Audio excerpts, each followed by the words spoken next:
이 시간 우리에게 주시는 하나님의 말씀은 신약성경 마가복음 6장 14절부터 29절까지의 말씀입니다. 이에 예수의 이름이 드러난지라 헤롯 왕이 듣고 이르되 이는 세례 요한이 죽은 자 가운데서 살아났도다. 그러므로 이런 능력이 그 속에서 일어나느니라 하고,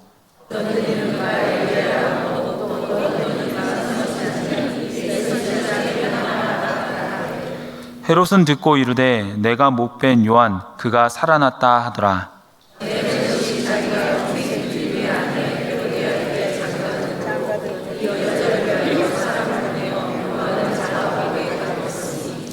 이는 요한이 헤롯에게 말하되 동생의 아내를 취한 것이 옳지 않다 하였음이라.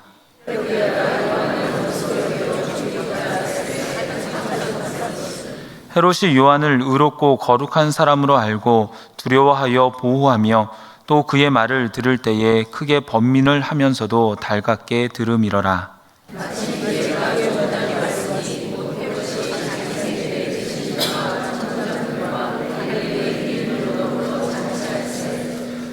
헤로디아의 딸이 친히 들어와 춤을 추어 헤롯과 그와 함께 앉은 자들을 기쁘게 한지라. 왕이 그 소녀에게 이르되 무엇이든지 내가 원하는 것을 내게 구하라. 내가 주리라 하고,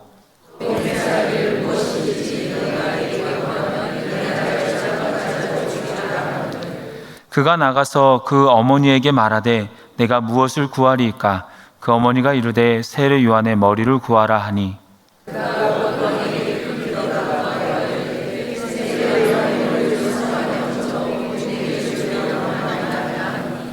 왕이 심히 근심하나 자기가 맹세한 것과 그 앉은 자들로 인하여 그를 거절할 수 없는지라.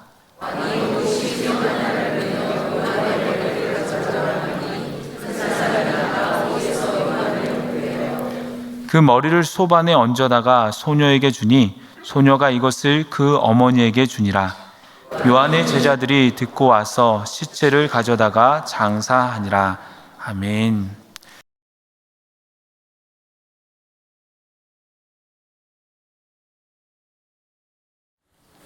예수님 당시에 이스라엘은 몇 명의 분봉왕에 의해서 분할 통치되고 있었습니다. 그 가운데 한 사람이 오늘 본문에 나오는 헤롯 왕, 헤롯 안티파스입니다. 그는 이 헤롯 대왕이 결혼한 10명의 아내 가운데에 이 사마리아 여인이었던 말타케라는 여인에게서 태어난 아들입니다. 그러니까 어머니라고 부르는 사람이 총 10명 정도였다고 보시면 되겠습니다. 그는 주전 20년경에 태어났고요. 그리고 주전 4년에 분봉왕이 됩니다. 그리고 주후 39년까지 그 지역 가운데서 갈릴리와 또 베레아의 분봉왕으로 통치하게 됩니다. 자, 그가 분봉왕으로 있을 때에 어떤 일이 일어났는가 하면은 오늘 본문 14절에서 15절은 이렇게 기록하고 있습니다.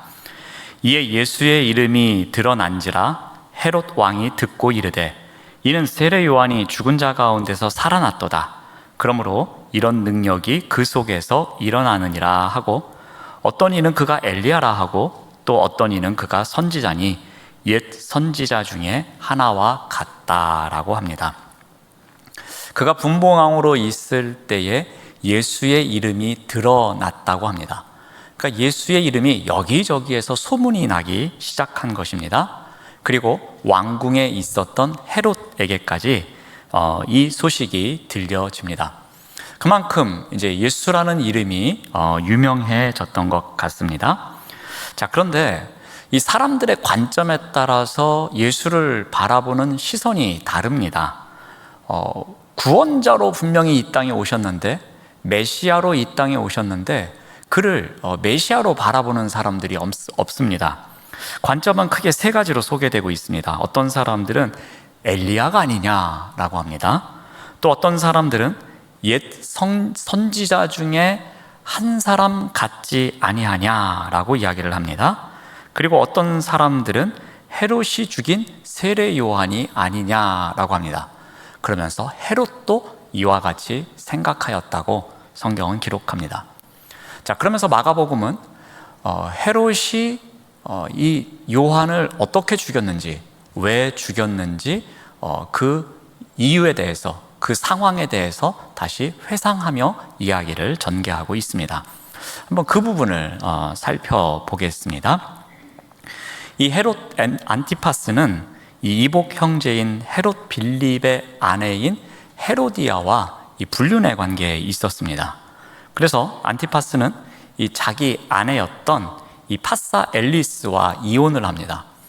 근데 합의 이혼이 아니라 거의 쫓아내다시피 이혼을 합니다. 이에 맞춰서 헤로디아도 자신의 남편과 이혼을 합니다. 그리고서 그들이 어떤 새로운 가정을 꾸렸습니다. 이때 세례 요한이 이 레위기 말씀에 근거해서 이들의 행동에 대해서 비판을 합니다. 아마도 레위기 20장 21절 말씀이었을 겁니다.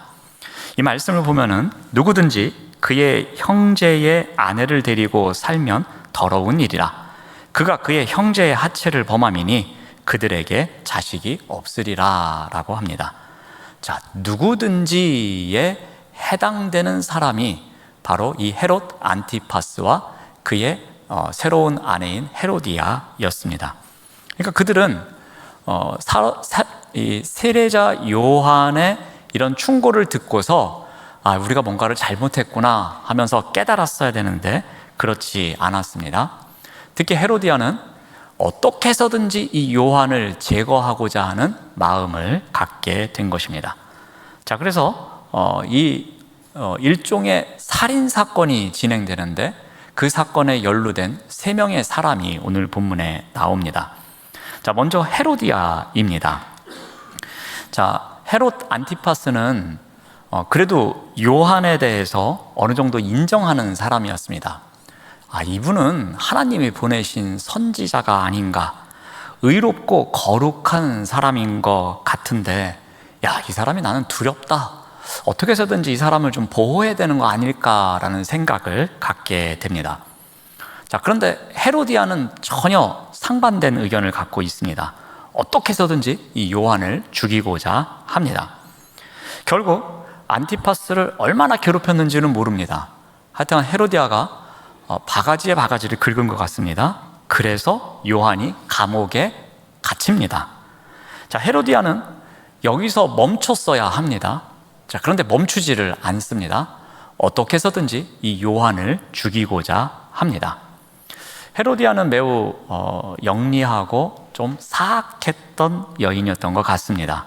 그리고 이 간교한 계략을 잘 세우는 여인 같았습니다. 그래서 그의 계략을 이제 실행으로 옮깁니다. 세례 요한을 죽이기 위해서 아주 치밀한 계획을 세웁니다. 어느 정도였냐면요, 6장 21절 말씀을 봅니다. 마침 기회가 좋은 날이 왔으니 이 날이 잔치가 열리는 날이었다고 성경은 기록합니다. 여기에 좋은 기회라는 표현이 나옵니다. 기회가 좋은 날이 왔다고 합니다. 이게 누구에게 기회가 좋은 날이었겠습니까? 헤로디아에게 기회가 좋은 날이었다는 겁니다.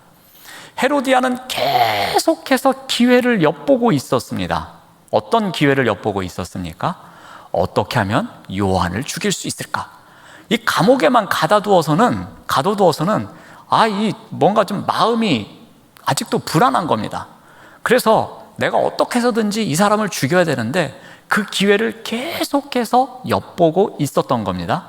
그러다가 정말 좋은 기회가 딱 온 겁니다. 바로 잔칫날이었습니다.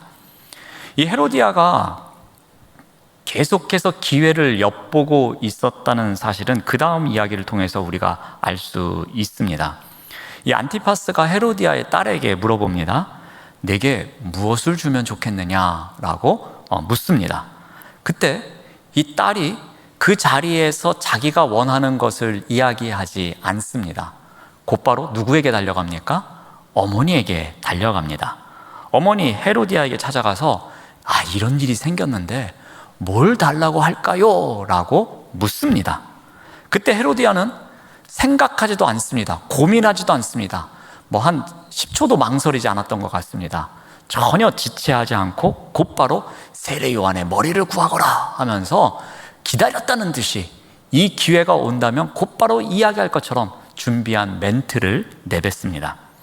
이러한 것을 보면 분명히 헤로디아는 계속해서 어떠한 기회가 온다면 내가 꼭 요한을 죽이고야 말겠다, 그렇게 작정하고 있었던 사람이었습니다. 그래서 좋은 기회를 계속해서 엿보고 있었던 것입니다. 자, 또 한 사람 헤로디아의 딸이 나옵니다. 우리 22절 말씀을 봅니다. 헤로디아의 딸이 친히 들어와 춤을 추어 헤롯과 그와 함께 앉은 자들을 기쁘게 한지라.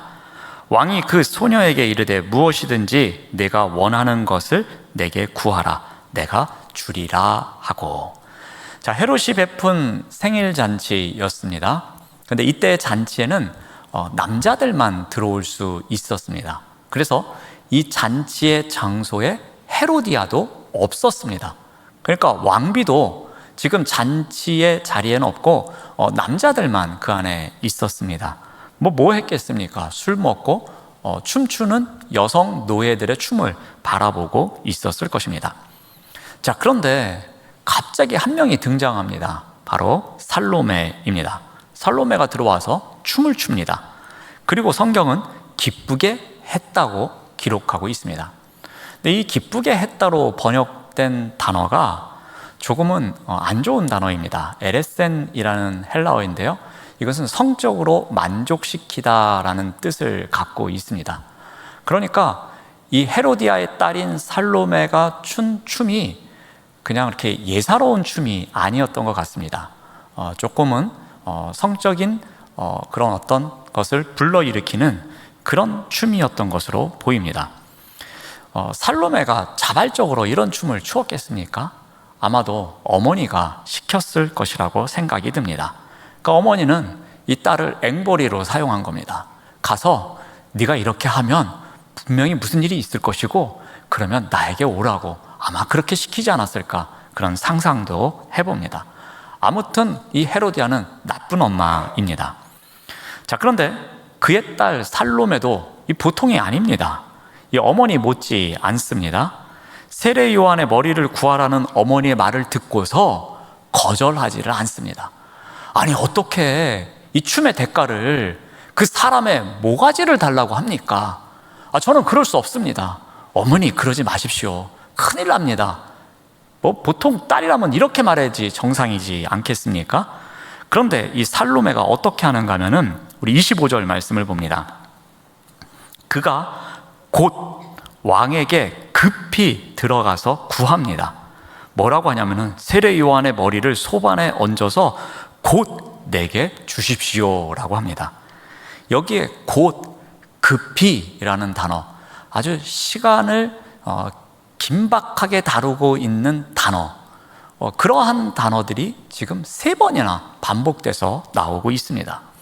그러니까 이 헤로디아와 살로메 이 모녀가 이 작전을 성공시키기 위해서 얼마나 긴박하게 이 일을 진행했으며, 그리고 혹이라도 안티파스의 마음이 변하기 전에 빨리 그 목을 쳐서 가져다 주세요, 그러고서 그걸 말하기 위해서도 재빨리 달려가서 그 말을 했다는 것을 우리가 보게 됩니다. 그러니까 그 어머니의 그 딸의 모습을 보게 됩니다. 살로메는 어머니의 지시를 듣자마자 곧 급히 달려가서 요청하고 더 이상 지체하지 않는 모습을 보입니다. 자, 또 한 사람 안티파스입니다. 헤롯이 이 세례 요한을 어떻게 생각했는지는 조금 전에 살펴보았습니다. 다시 한번 6장 20절 말씀을 보면은 헤롯이 요한을 의롭고 거룩한 사람으로 알고 두려워하여 보호하고자 했습니다. 또 그의 말을 들을 때에 크게 번민도 했습니다. 그리고 달갑게 들었습니다. 그러니까 세례 요한이 자신에 대해서 왕이시여, 이런 걸 정말 잘못했습니다 할 때, 그렇군요, 제가 잘못했군요 하면서 그 말을 잘 받아들였다는 것입니다. 그리고 그를 보호하려고도 했습니다. 혹 무슨 문제가 생길까 번민하기도 했습니다. 그리고 그의 말을 들으면서 양심의 찔림도 있었던 것입니다. 자, 그런데 어떤 일이 벌어졌냐면 21절 말씀을 다시 보면은 마침 기회가 좋은 날이 왔으니 곧 헤롯이 자기 생일에 대신들과 천부장들과 갈릴리의 귀인들을 다 초청해서 잔치를 합니다. 그러니까 자신의 잔치에 사람들을 초청했는데 보니까 이 대신들, 그러니까 이 정부의 강요들을 초청했습니다. 그리고 천부장입니다. 군수권을 쥐고 있는 사람들, 그러니까 군권을 쥐고 있는 사람들을 또 불렀습니다. 그리고 갈릴리의 귀족들, 일종의 호족 세력들을 불러서 왕의 잔치에 많은 사람들을 초청했습니다. 그러니까 VIP만 선택해서 그 잔치에 오게 한 겁니다. 그리고 그 잔치에서 어떠한 일이 벌어졌는가 하면은 자신의 딸에게 맹세하는 일이 있었습니다. 그리고 그 맹세 때문에 그는 아주 곤란을 겪게 됩니다. 26절이 이렇게 기록하고 있습니다. 왕이 심히 근심합니다. 왜 그런가 하면은 자기가 맹세한 것과 그 앉은 자들로 인하여 그를 거절할 수 없는지라 라고 합니다. 여러분, 지금 안티파스가 맹세한 것이 있었는데 그 맹세한 것을 거절할 수가 없었다고 합니다. 왜 그런가 하면은 맹세한 이유이기도 하지만 그 주변에서 자신을 바라보는 사람들의 시선이 있었습니다. 즉 성경에서 기록한 대로 그 앉은 자들로 인하여 라고 합니다. 그래서 거절할 수가 없었다라고 기록하고 있습니다. 헤롯은 이 대신들, 그리고 천부장들, 그리고 갈릴리의 다양한 호족들의 시선을 의식하고 있었던 것입니다. 지금 이 맹세를 번복하게 된다면 왕의 체면이 말이 아닌 순간이 되었다고 생각한 것입니다. 과연 사람들이 왕이 이 딸에게 한 맹세를 들어줄까? 라는 시선으로 바라볼 때에 왕이 지금 이 순간에 내가 결정을 잘못하면 이 왕의 권력이나 어떤 그런 모든 것이 무너질 수도 있겠구나라는 생각도 했다는 것입니다. 그래서 그는 그 순간에 엄청나게 근심을 한 것입니다. 근심을 한 가장 중요한 이유는 내 체면이 무너지면 안 되는데 라는 체면 유지가 그에게는 우선이었다는 것입니다. 허세를 이미 부렸고 그 허세를 어떻게 해서든지 유지해야 하는 체면 유지가 그에게는 가장 중요한 사건이었던 것입니다. 여러분, 한번 그 장면을 상상해 보십시오. 잔치가 아주 흥에 흥을 더해 가고 있습니다. 그때 자신이 맹세한 것이 있습니다. 이제 그 맹세한 것을 지켜야 하는 순간입니다. 그런데 마음속에서는 번민이 일어납니다.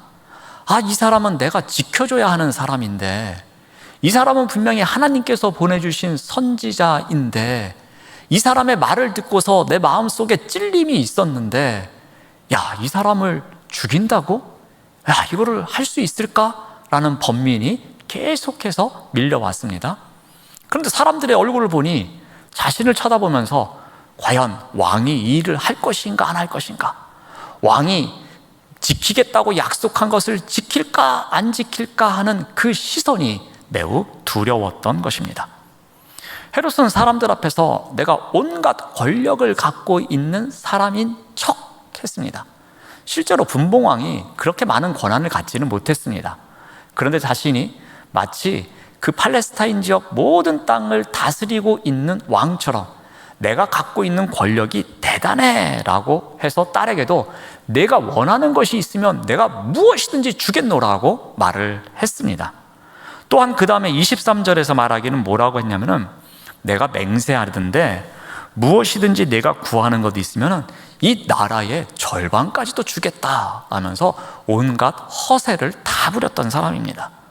그렇게 각계각층의 지도자들이 있는 자리에서 온갖 허세를 부려놨으니 그 부린 허세를 지키지 않으면 자신의 체면이 말도 안 되는 것이고, 그렇다고 그 약속을 지키자니 지금 마음속에 일어나고 있는 번민을 어떻게 할지 모르는 그런 갈등의 순간이 되었다는 것입니다. 어떻게 보면은 하나님의 일과 체면을 유지하는 것이 지금 맞닥뜨리고 있는 것입니다. 내가 하나님의 일을 선택할 것인지 아니면 사람들이 바라보는 그 시선을 선택할 것인지. 그런데 그는 체면의 기준이 어디에 있었습니까? 하나님께 있지 않았습니다. 그는 사람들의 시선에 있었습니다. 그 사람들의 시선이 자신의 체면을 유지하는데 매우 중요한 기준이 되었던 것입니다. 그래서 27절에 어떻게 명령합니까? 왕이 곧 시위병 하나를 보냅니다. 가서 요한의 머리를 가져오라고 명합니다. 그리고 그 사람이 나가서 옥에서 요한을 목 베는 사건이 일어납니다. 이러한 과정에서 그는 매우 독립적이지 못한 모습을 보여줍니다. 그는 분명히 왕이었습니다. 아무리 분봉 왕일지라도 어느 정도의 결정권을 갖고 있는 왕이었습니다.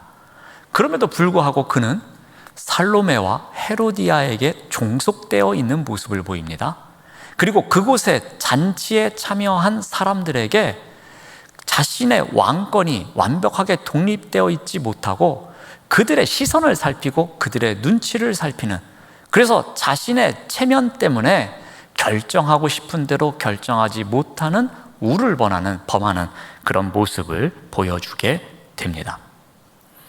안티파스는 세례 요한의 그 의롭고 거룩한 사람이라는 사실을 분명히 알고 있었습니다. 그런데 아무리 자기 아내가 그러한 자를 감옥에 가두라고 한다고 해서 가두지 말았어야 하는 것이고, 또 그자의 목을 내놓으라고 하더라도 목을 내놓아서는 안 되는 것이었습니다. 아무리 많은 사람들 앞에서 약속한 것이더라도 이것이 자신의 체면보다 하나님의 사람을 보호하는 것이 우선이라는 마음이 있었다면 그 하나님의 일에 자신이 우선이었어야만 했습니다. 그런데 안티파스는 철저히 자신의 체면 유지가 우선이었습니다. 그래서 하나님의 일과 사람의 일이 충돌을 할 때에 그는 하나님의 일을 선택하지 않고 사람의 일을 선택했던 것입니다. 다윗은 이와 반대의 결정을 합니다. 우리 사무엘상 25장에 보면 다윗과 나발의 이야기가 나옵니다. 나발은 매우 부유하였다고 합니다. 그렇지만 우매한 자라고 성경은 소개하고 있습니다. 나발은 목축업을 하는 사람이었습니다. 엄청난 가축을 갖고 있었습니다. 드넓은 땅에서 그 가축을 키우는 자가 바로 나발이었습니다. 그 밑에서 일하는 사람들도 많았습니다. 그럼에도 불구하고 가축 숫자가 너무나 많았기에 이 가축들이 다른 들짐승으로부터 공격을 받지 못하도록 울타리 역할을 해주는 그러한 것이 필요했습니다. 그런데 이 가축들을 보호하는 울타리 역할을 해준 사람이 바로 다윗과 그의 일행들이었습니다. 이제 그들이 수고한 것에 대해서 대가를 얻을 때가 되었습니다. 바로 양의 털을 깎는 날이었습니다. 말 그대로 그 목장에 잔치가 열리는 날이었습니다. 그날은 그 목장을 위해서 수고한 사람들에게 많은 것을 베풀고 또 축하하고 함께 기뻐하는 날이었습니다. 이때 이 다윗이 자신의 사람들을 보냅니다. 그때에 나발이 어떻게 답하는가 하면은 사무엘상 25장 10절은 이렇게 기록하고 있습니다. 나발이 다윗의 사환들에게 대답하여 이르되 다윗은 누구며 이새의 아들은 누구냐? 요즘에 각기 주인에게서 억지로 떠나는 종이 많도다라고 비난하고 있습니다. 나발은 지금 다윗이 누구냐 그러면서 모른 척하고 있습니다. 그러면서도 이새의 아들이 누구냐고 말합니다. 우리 사무엘상 25장을 자세히 읽어보면 이 다윗의 사환들이 가서 이새의 아들이라는 이야기를 전혀 하지 않습니다. 그럼에도 불구하고 나발은 이새의 아들이 누구냐라면서 다윗을 자신이 알고 있는 것을 이야기하고 있습니다. 이 말은 바꿔 말하면은 지금 무시하고 있다는 것입니다.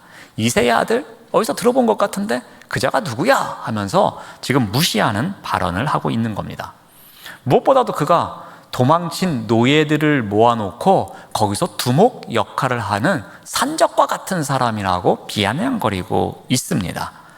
자, 이런 말을 듣고서 다윗이 어떻게 합니까? 매우 격노합니다. 그리고 자신과 함께하는 사람들에게 선포합니다.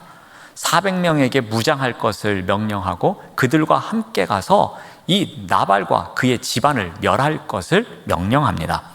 그래서 사무엘상 25장 이 33절 말씀을 보면은 다윗이 자기 사람들에게 이르되 너희는 각기 칼을 차라 하니 각기 칼을 차매 다윗도 자기 칼을 차고 400명 가량은 데리고 올라갔다라고 합니다. 400여 명의 사람들을 무장시켜서 갈멜로 올라가서 이 나발과 그의 일행을 제거하고자 한 것입니다. 나발의 온 집안을 다 멸하기로 선포했습니다.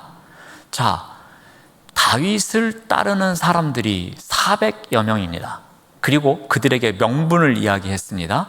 우리가 이렇게 수모를 당하였으니 가서 이들을 제거하자라면서 총출동의 명령을 내렸습니다. 그러니 어떻게 하는 것이 정상이겠습니까? 가서 최소한 나발만큼이라도 죽여야 했습니다. 아니면 요즘 말대로 무라도 자르고 돌아와야 했습니다. 자, 그런데 누가 나타납니까? 아비가일이라는 여인이 나타납니다. 아비가일이 다윗에게 말합니다. 이 손에 피를 묻히시면 안 되는 분입니다. 이렇게 직접 보복하는 행위는 여호와께서 즐거워하지 않으실 겁니다. 당신은 앞으로 다윗의 집을 든든히 세워가실 분입니다. 이스라엘의 왕이 되실 분입니다. 지금 하나님께서 생명싸개로 보호해주고 계시는 분이십니다. 나중에 가시면 오늘 일을 후회하실 수 있습니다. 그러니 이렇게 하지 마십시오라고 설득합니다. 분명히 자신의 개인적인 감정이 앞서서 보복하겠노라고 선포하고 400명의 사람들을 이끌고 열심히 달려왔습니다. 자, 그러면 뭐라도 하고 돌아가야 되는데 다윗은 이 일이 하나님께서 기뻐하시지 않는 일이라고 소식을 듣습니다. 즉 자신의 감정, 이 사람의 일과 하나님의 일이 충돌하는 순간을 맞이하게 된 것입니다. 자, 이때 다윗도 생각했을 겁니다. 우리에게 이렇게 모욕감을 준 사람을 살려둔다고? 절대로 그럴 수 없어. 그리고 이 400여 명의 사람들이 나를 믿고 칼을 차고 여기까지 따라왔는데 여기서 그냥 돌아가자고? 야, 이거 내 체면이 말이 아니지. 가서 나발의 목에 최소한 칼이라도 들이밀고 너 앞으로 함부로 그렇게 하면 너 앞으로 안 봐준다 하면서 협박이라도 하고 돌아가야 하는 거 아닌가? 뭐 이런저런 생각 다양하게 했을 것입니다. 자, 그런데 이 사람의 일과 하나님의 일이 충돌한 그 순간에 다윗은 어떻게 합니까? 아비가일을 통해서 하나님께서 일하심을 그는 믿음으로 고백하고 그 자리에서 다시 되돌아가게 됩니다. 다윗은 하나님이 아비가일을 시켜서 자신을 막으셨고 그 복수를 하지 않게 하셨고 그리고 피를 묻히지 않게 하셨음을 알았습니다. 그래서 그 믿음이 자신의 체면 유지보다 더 중요했던 것입니다. 그 하나님께서 그렇게 하셨다는 믿음, 그 믿음을 통하여서 바라본 하나님의 일이 자신에게는 더 소중하고 우선이었던 것입니다. 그래서 그는 자신의 감정, 즉 사람의 일을 절제할 수 있었고 그 사람의 일을 내려놓을 수 있었던 것입니다. 우리는 살아가면서 이 체면을 굉장히 중요하게 생각합니다. 왜냐하면 이 체면은 얼굴과 관련이 있기 때문입니다. 이런 말이 있습니다. 제발 내 얼굴을 봐서라도 이 일을 좀 해달라고. 그때는 이 얼굴이 뭐와 동의어입니까? 체면과 동의어입니다. 나의 체면을 생각해서라도 제발 이 일을 좀 해주면 감사하겠다고 이야기를 합니다. 그래서 이 체면은 얼굴과 동의어로 사용됩니다. 또 이런 말도 있죠. 뭐 좀 이렇게 말썽을 피운 아들에게 합니다. 내가 지금 이렇게 하면 이 아버지 얼굴이 뭐가 되느냐라고 얘기합니다. 그때 얼굴도 이 체면과 동의어입니다. 이제 내가 그렇게 해놨으니 내가 어떻게 얼굴을 들고 다니겠느냐 할 때 이 얼굴도 무엇입니까? 이 체면과 관련된 것입니다. 우리가 체면을 매우 중요하게 생각하는 이유는 우리의 얼굴과 관련이 있기 때문입니다. 신앙생활에도 이 체면이 많이 영향을 미칠 때가 있습니다. 우리의 생활뿐만이 아니라 이 신앙생활에 있어서도 이 체면은 중요할 때가 있습니다. 더군다나 우리는 이 유교 문화에 조금 익숙해져 있습니다. 그러다 보니까 이 체면 문화가 몸에 배어 있는 경우가 있습니다. 그래서 이 체면을 중요시하는 경우가 많이 있습니다. 이 전통교회로 갈수록 이 체면은 더욱 중요하게 생각합니다. 물론 이 체면은 긍정적인 효과도 있습니다. 그리고 제가 보기에는 어느 정도 필요하다고 봅니다. 그런데 중요한 문제가 있습니다. 체면 유지 때문에 이 하나님 앞에서 온전히 서는 것이 걸림돌이 될 때입니다. 하나님 앞에서 내가 온전히 신앙생활을 해 나가는 가운데서 사람들 앞에서의 체면을 지키는 것이 걸림돌 역할을 할 때가 있다는 것입니다. 그 체면이 나로 하여금 위선의 길을 가게 만들고, 그 체면이 나로 하여금 하나님 앞에서 거짓말하게 만들고, 그 체면이 하나님의 일과 사람의 일이 충돌할 때에 하나님의 일을 선택하는 것이 아니라 하나님의 일을 선택하게 만들더라는 것입니다.